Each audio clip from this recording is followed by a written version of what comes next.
कार्तिक आणि दीपालीचे arrange marriage झाले होते. कार्तिक मेकॅनिकल इंजिनियर होता तर दीपालीने कॉम्प्युटर सायन्स घेऊन ग्रॅज्युएशन केलेले होते. कार्तिक एका कंपनीमध्ये चांगल्या पोस्टवर जॉब करत होता. दीपाली IT कंपनीत जॉब करत होती. ती रंगाने गोरी पान, मोठे बोलके, काळे भोर डोळे, दिसायला खूपच सुंदर होती. आणि कार्तिक आईवडिलांचा एकुलता एक, स्वतःचे मोठे घर असलेला, तिच्यासारखाच उंचपुरा, रंगाने तसा सावळा, पण अत्यंत हुशार, कर्तृत्ववान. सुरुवातीला परिस्थिती बेताचीच होती, पण कार्तिक लहानपणापासूनच हुशार, स्कॉलरशिप मिळवत गेला, शिकला, इंजिनियर झाला. कॅम्पस इंटरव्ह्यूमध्ये नामवंत कंपनीची ऑफर आली, पॅकेजही चांगले. 2 वर्षात परिस्थिती पालटून गेली. स्वतःचे घर, गाडी, घरात सगळ्या सुखसोयी आल्या. त्यानंतर आई वडिलांना त्याच्या लग्नाचे वेध लागले. इकडे दीपालीसाठी ही स्थळे शोधणे चालूच होते. दीपालीचे आई वडील दोघेही कॉलेजमध्ये प्रोफेसर. दीपाली तशी सदन कुटुंबात वाढलेली मुलगी. आईच्या मैत्रिणीने दीपालीसाठी कार्तिकचे स्थळ सुचवले. एकंदरीत छानच होते. फक्त दिसण्याच्या बाबतीत मुलाची बाजू कमकुवत होती, पण स्वभावाने प्रेमळ, समंजस होता, अशी माहिती मध्यस्थांकडून मिळाल्यानुसार दीपालीच्या आईवडिलांना हे स्थळ पटले.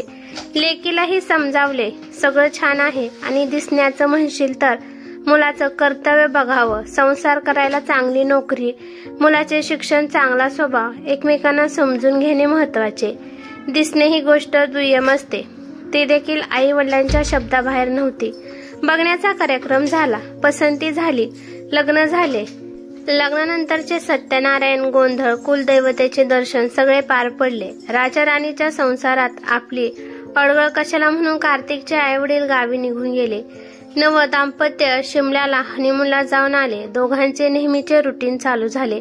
साधारण महिना झाला असेल. कार्तिकला 3 महिन्यांसाठी कंपनीच्या कामानिमित्त दुसऱ्या शहरात कामाला जावे लागले. दीपालीचेही रोजचे ऑफिसचे रुटीन चालू होतेच. लग्नानंतर तिचे रूप जास्तच खुलले होते. कार्तिक घरी नसल्याने विकेंडला ती मैत्रिणीला भेटायला गेली. स्वप्नाली, स्वाती, शीतल या तिच्या खास मैत्रिणी. तिघेही तिच्या शाळेपासून बरोबर होत्या, पण आता सगळ्याच आपापल्या जॉबमध्ये बिझी झाल्या होत्या. दीपाली मैत्रिणींना लग्नानंतर आज बऱ्याच दिवसांनी भेटत होती. छान तयार होऊन ती त्यांच्या नेहमीच्या कॉफी शॉपमध्ये ठरलेल्या वेळेत पोहोचली. दीपालीच्या लग्नानंतर सगळ्यांनी खूप दिवसांनी एकमेकींना भेटणार म्हणून उत्साहात होत्या. खूप गप्पा, हसणं, खिदळणं चालू होतं. दीपालीने तिच्या हनीमूनचे फोटो देखील दाखवले मैत्रिणींना. बोलताना नेहमीच तारतम्य न बाळगणारी, सडेतोड बोलणारी स्वप्नाली तिला म्हणाली, अगं कार्तिक खूप हुशार आहे, चांगलं कमवता आहे हे मान्य, पण तो तुला अजिबात शोभत नाही ग.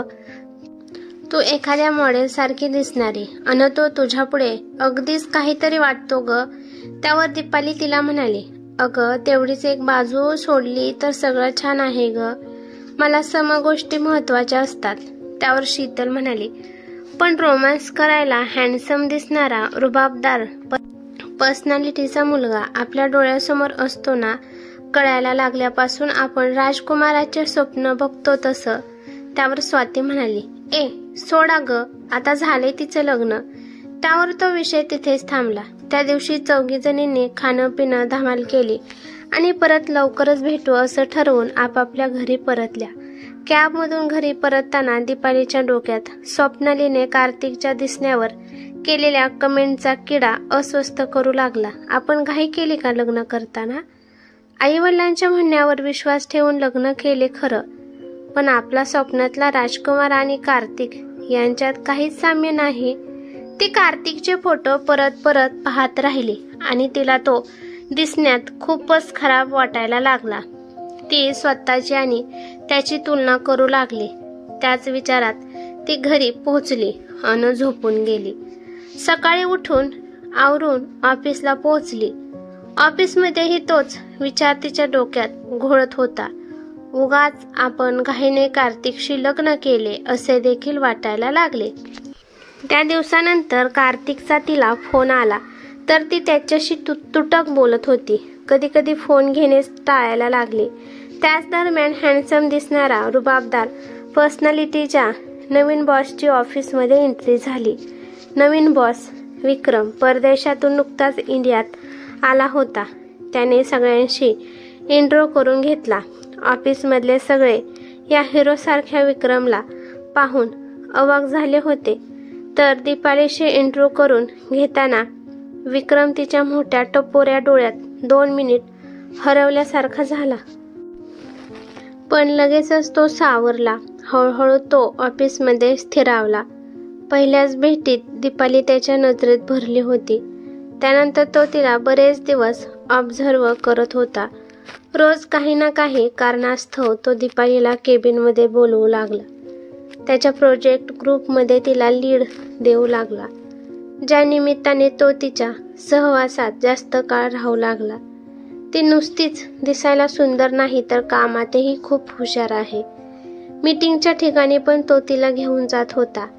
दीपाली ही विक्रमच्या सहवासात त्याच्याबरोबर काम करताना तिला छान वाटायचे. विक्रमला ती कार्तिकच्या जागी पाहू लागले.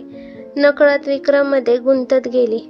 ऑफिस नंतरही विक्रम बरोबर बाहेर वेळ घालवू लागले. या सगळ्यात कार्तिकच्या नसण्याने त्याला जणू विसरूनच गेली होती. एकंदरीत ती विक्रम बरोबर तिच्या ऑफिस रुटीनमध्ये खुश असायची. 3 महिने निघून गेले आणि कार्तिक दुसऱ्या शहरावरून घरी परतला. कार्तिक आल्यापासून ती त्याच्याशी तुटकपणेच वागत होती. तो आल्याचा दीपालीच्या चेहऱ्यावर आनंद दिसलाच नाही. कार्तिकने तिला विचारले देखील, काय झालंय? तिने बरं वाटत नाही, शिवाय ऑफिसच्या कामाचा लोड आहे असं उत्तर दिलं. आता ऑफिस संपल्यावर विक्रम बरोबर वेळ न घालवता लवकर घरी पोहोचावे लागणार या चिंतेत ती होती. विचारांती ऑफिसमध्ये वर्कलोड वाढलाय.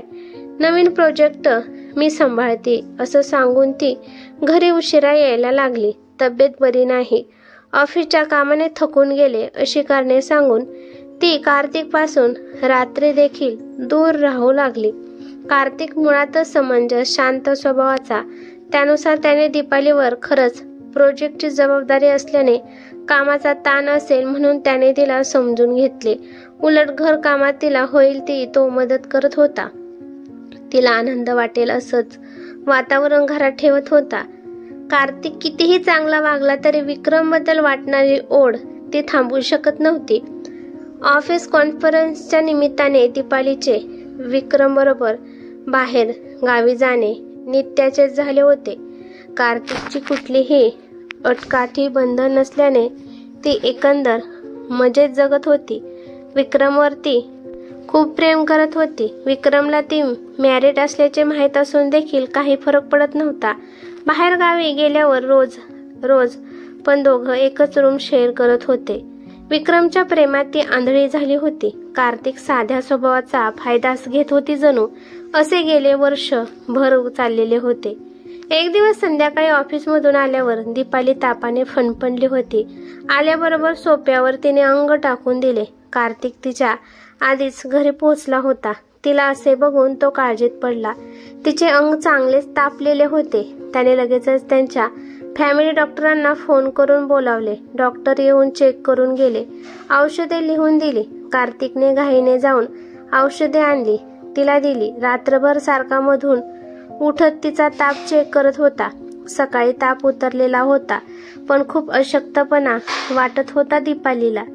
तिला अंथरुणातून उठवतच नव्हते म्हणून ती ऑफिसला गेली नाही. तिने विक्रमला तसे मेसेज करून कळवले. 3 दिवसांनी ती पूर्ण बरी झाली. कधी एकदा विक्रमला भेटते असं तिला झालं होतं. घाईने आवरून ऑफिसला गेली. 7-8 दिवसानंतर तिला परत असाच खूप ताप आला. कार्तिकने परत डॉक्टरांना बोलावले. त्यांनी चेक करून तिला काही ब्लड टेस्ट करून आणायला सांगितल्या. दीपालीचे ब्लड सॅम्पल देण्यात आले. रिपोर्ट्स येईपर्यंत कार्तिकची घालमेल चालली होती. संध्याकाळी रिपोर्ट्स मिळाले. रिपोर्टमधील मेडिकल टर्मिनॉलॉजी त्याला फारशी कळली नाही पण काहीतरी सिरियस आहे हे मात्र जाणवले. ते रिपोर्ट्स घेऊन तो डॉक्टरांना दाखवाय गेला. डॉक्टरांनी ते बघून कार्तिकला शांतपणे समजावून सांगितले की या रिपोर्ट्सवरून असं कळतंय की दीपालीला ब्लड कॅन्सर झाला आहे. कार्तिकला ते ऐकून जबरदस्त धक्का बसला.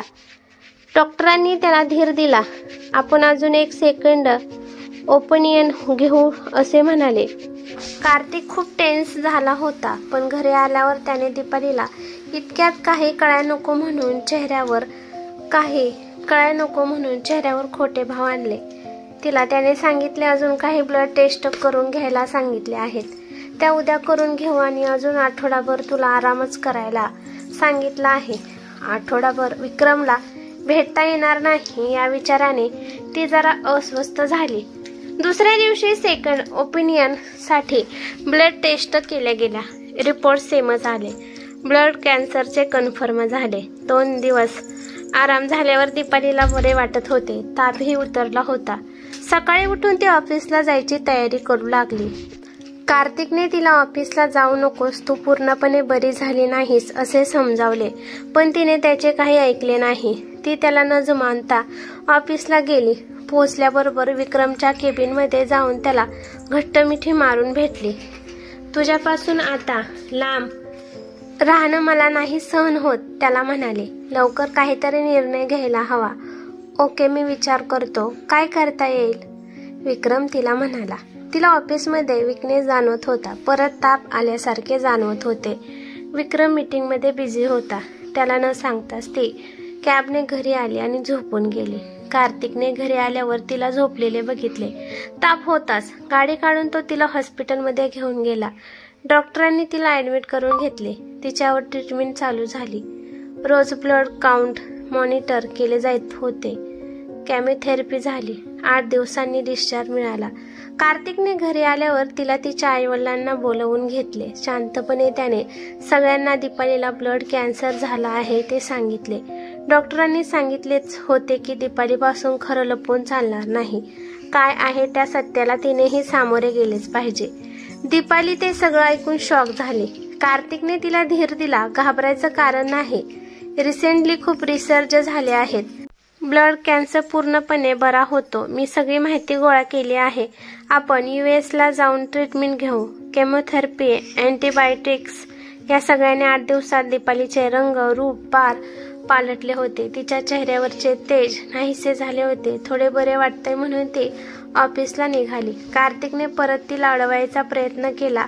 त्यावर तिने उत्तर दिले, हातातले प्रोजेक्ट कंप्लीट करायला हवे. माझ्याकडेच सगळ्या फाईल्स डिटेल्स आहेत. ते संपले की रिझाईन करेन. नाईलाजाने कार्तिकने तिला जाऊ दिले. ऑफिसमध्ये पोहोचल्यावर ती विक्रमला भेटायला गेली. त्याच्या केबिनमध्ये काजल तिची कलीग होती. ती एकदम आत आल्याने दोघंही चापापल्यासारखे झाले. दीपालीला जाणवले, मी मेसेज करून माझ्याबद्दल कळून सुद्धा तुम्हाला भेटायला आला नाहीस, साधी फोनवर देखील चौकशी केली नाहीस म्हणून त्याला विचारत होते. वर्कलोड खूप आहे, डेडलाईनचे टेन्शन आहे असं सांगून त्याने तिची समजूत घातली. खरं काय ते त्याच्या नजरेतून समजले होते. दीपालीबद्दल कळाल्यावर आता हिचा काही उपयोग नाही, हिला टाळलेलेच बरे असं त्याने ठरवलं होतं. आणि आज दीपालीचा ओढलेला चेहरा, डोळ्याखाली जमा झालेली काळी वर्तुळं पाहून विक्रमचा तिच्यामधला इंटरेस्ट संपलाच होता. जणू तो तिच्याशी तुटकच वागला. खरं तर आज तिला विक्रमच्या सोबतीची फार गरज भासत होती. त्याच्या मिठीत शिरून क्षणभर तरी आपल्या आजाराचा विसर पडेल असं तिला वाटत होतं. पण तिची निराशाच झाली. ती विक्रमच्या केबिनमधून रडवली होऊन बाहेर आली. विक्रमचे आपल्यावर प्रेमच नव्हते, मी फक्त त्याची त्या क्षणाची गरज होते. तिला कळून चुकले. मी नाही तर माझ्या जागी काजल. माझ्या ऑफिसमध्ये नसल्याने त्याला काहीही फरक पडत नाही. ती अजूनच खचून गेली. विचार करून करून अंगातली शक्ती संपल्यासारखे झाले. सगळं ऑफिस आपल्या भोवती गरगर फिरतंय तिला वाटत होतं. ती जागेवरच कोसळली. ऑफिस कलिगची तिच्या चेहऱ्यावर पाणी शिंपडले. तिने डोळे उघडले. तिला उचलून तिच्या कॅबिकलमध्ये बसवले. ती पुटपुटली. कार्तिकला फोन. तिच्या कलिगनी कार्तिकला बोलवून घेतले. कार्तिक ताबडतोब आला. तिची अवस्था पाहून त्याने ॲम्ब्युलन्स बोलवली. जाता जाता ॲम्ब्युलन्समध्ये तिच्या डोक्यावर हात ठेवून कसलासा जप करत होता. दीपालीला त्याची घालमेल जाणवत होती. तिला तिची चीड येऊ लागली. वरवरच्या दिसण्यावर आपण भुललो. आपल्या जवळ तर खऱ्या प्रेमाचा, जिव्हाळ्याचा खजिना होता. क्षणिक मोहाला बळी पडले मी. त्याचीच ही शिक्षा मिळाली. तिला हॉस्पिटलमध्ये ऍडमिट करून घेतले. कार्तिकचा हात हातात घेऊन ती म्हणाली, मी फार कमनशिबी आहे. प्रेम काय आहे हे मला आज कळले, पण ते उपभोगायला माझ्याकडे आता वेळ नाही. कार्तिक आज तिच्या डोळ्यात ज्या प्रेमाचा तो इतके दिवस शोध घेत होता ते पाहिले. त्या क्षणभर प्रेमात दोघेही सुखावून गेले. कार्तिकचा हात हातात घेऊन, मला माफ कर कार्तिक, असं बोलून तिने डोळे मिटले. ते कायमचेच. सौंदर्य म्हणजे केवळ बाह्य रूपातील आकर्षण नव्हे, तर मन, विचार, आचरण आणि स्वभावातील गुणांची एकत्रित चमक होय, जे डोळ्यांना आनंद देतं, मनाला शांती देतं आणि हृदयाला समाधान देतं. त्यालाच खरे सौंदर्य म्हणतात. ही कथा कशी वाटली ते मला कमेंट करून नक्की सांगा. कथा आवडली तर लाईक शेअर नक्की करा आणि चॅनेलवरती नवीन असाल तर चॅनेलला सबस्क्राईब करा. धन्यवाद. थँक्यू.